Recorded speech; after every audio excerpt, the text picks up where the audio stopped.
Welcome to my channel. In this channel, I explain previous year question related to English language. Today I have taken a question from SSC Astono 2024 and the topic is synonyms. See, the main word is taciturnity. Taciturnity.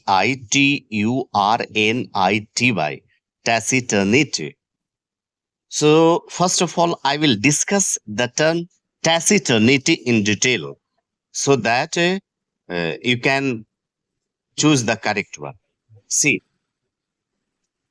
SSC exam में SSC exam का अगर आप question paper देखेंगे तो दो शब्द आपको पहले भी मिलेंगे, आपको ऑप्शंस में मिल जाएंगे। एक शब्द है टैसिटर्न और एक शब्द है रेटिसेंट। ये पहले भी पूछा गया है।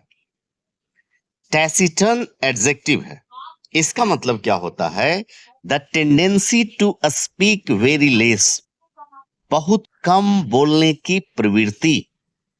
टैसिटर्न को इस तरीके से भी समझें कि एक टैसिटर्न पर्सन का मतलब हुआ कि वो व्यक्ति जो लोगों से कम बातचीत करना चाहता है, वो सोशल गैदरिंग से दूर रहता है। ठीक। एक टैसिटर्न का से रिलेटेड एक दूसरा शब्द है रेटिसेंट। रेटिसेंट का मतलब भी वही होता है, a person who has tendency to speak very less. वैसा व्यक्ति जिसमें बहुत कम बोलने की प्रवृत्ति होती है, उसी को रेटिसेंट पर्सन कहते हैं। एक शब्द और है इसका सिनोनिम्स, टैसिटर्न, रेटिसेंट, और नेक्स्ट जो शब्द है वो है अनकम्युनिकेटिव, जो लोगों से बातचीत करने में इंटरेस्टेड नहीं है। तो तीन शब्द हो गए ना, टैसिटर्न, रेटिसेंट, अनकम्युनिकेटिव। इन तीनों का मतलब हुआ कि वैसा व्यक्ति जो दूसरे से बातचीत करना नहीं चाहता है, मिलना जुलना नहीं चाहता है। अब देखें द टर्म टैसिटर्न से कैसे टैसिटर्निटी बना। देखें, ये तो हमने डिस्कस कर दिया ना। टैसिटर्न, ए टैसिटर्न एडजेक्टिव है, इसी से शब्द बना है टैसिटर्निटी। यह नाउन है। इसका हिंदी क्या हो जाएगा? अल्पभाषिता, चुप्पी। जैसे टैसिटर्निटी को हम लोग कैसे समझेंगे? The tendency of being silent, चुपचाप रहने की प्रवृत्ति। The tendency of being reserved, reserved रहने की प्रवृत्ति। The tendency of being reticent, एकदम अकेले चुपचाप रहने की प्रवृत्ति को ही हम लोग क्या कहते हैं? टैसिटर्निटी कहते हैं। सी, हमने एक सेंटेंस बनाया है, टैसिटर्निटी ट्रिगर्स टेंशंस। कभी कभी ऐसा होता है कि आप एकदम चुपचाप हैं तो वो टेंशंस क्रिएट कर देता है। कैसे? हम लोग देखते हैं। टैसिटर्निटी क्रिएट्स मिसअंडरस्टैंडिंग्स। अगर कोई व्यक्ति चुपचाप है, कुछ नहीं बोलता है, वो अनकम्युनिकेटिव है, तो उसके बारे में मिसअंडरस्टैंडिंग डेवलप हो जाती है आसपास के लोगों में।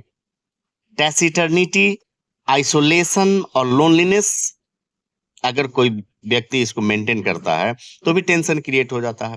टैसिटर्निटी के चलते आप इमोशनली डिस्कनेक्ट हो जाते हैं लोगों से। That is the reason I have made a sentence, taciturnity triggers tensions. अब देखें और जो ऑप्शंस हैं उसका पहले हम लोग डिस्कशन कर लेते हैं, फिर हम लोग सही ऑप्शन चूज करेंगे। एक शब्द है talkative. Talkative means A person who talks a lot, वो व्यक्ति जो बहुत बातचीत करता है। ठीक, ए टॉकेटिव पर्सन, पातूनी। एक शब्द है टैक्टिक। टैक्टिक नाउन है, इसका मतलब होता है a planned way of doing something, रणनीति के साथ कोई काम करना, कोई काम करने के पहले कार्यनीति तैयार करना। जैसे हम लोग एक शब्द प्रयोग कर रहे थे ना ऑपरेशन सिंदूर के दरमियान, मिलिट्री टैक्टिक्स, युद्ध नीति। ठीक, अब देखें एक शब्द और इसमें ऑप्शंस में है and this is very important. See, eloquence. Eloquence noun है, मैं इसका स्पेलिंग पढ़ देता हूं, ELOQUENCE, एलिक्वेंस। एलिक्वेंस का मतलब होता है powerful language, effective language, persuasive language, प्रभावी ढंग से बोलने की क्षमता, प्रभावी ढंग से बोलने की कला, जिसे हम लोग वाक्पटुता भी कहते हैं। जैसे एलिक्वेंस को समझने के लिए हमने एग्जाम्पल लिया है, सेंटेंस बनाया है, मोदी हैज एन एक्स्ट्राऑर्डिनरी एलिक्वेंस। किस मोदी की मैं बात कर रहा हूं, आप समझ रहे हैं। ये बात सही है कि उनके पास एक्स्ट्राऑर्डिनरी एलिक्वेंस है, वो प्रभावी ढंग से उनमें बोलने की क्षमता है। हमने एक सेंटेंस और बनाया है, एलिक्वेंस इज ए पॉलिटिकल ज्वेलरी। ये जो वाक्पटुता है ना, वो राजनीतिक जेवर है। जिसके पास एलिक्वेंस होगा वो पॉलिटिक्स में बहुत ऊपर जाएगा। Now come to the options. Taciturnity, इसका मतलब तो हो गया कि बहुत कम बोलने वाला व्यक्ति, बहुत कम बोलने की प्रवृत्ति। टॉकेटिव तो होगा नहीं, क्यों, ये तो बहुत अधिक बोलता है। टैक्टिक तो होगा नहीं, ये तो प्लानिंग से रिलेटेड है। एलिक्वेंस का मतलब तो ये तो पॉजिटिव शब्द है और बोलने की क्षमता होनी चाहिए, ये तो होगा नहीं। तो ऑप्शंस क्या बचा, साइलेंस। Thank you.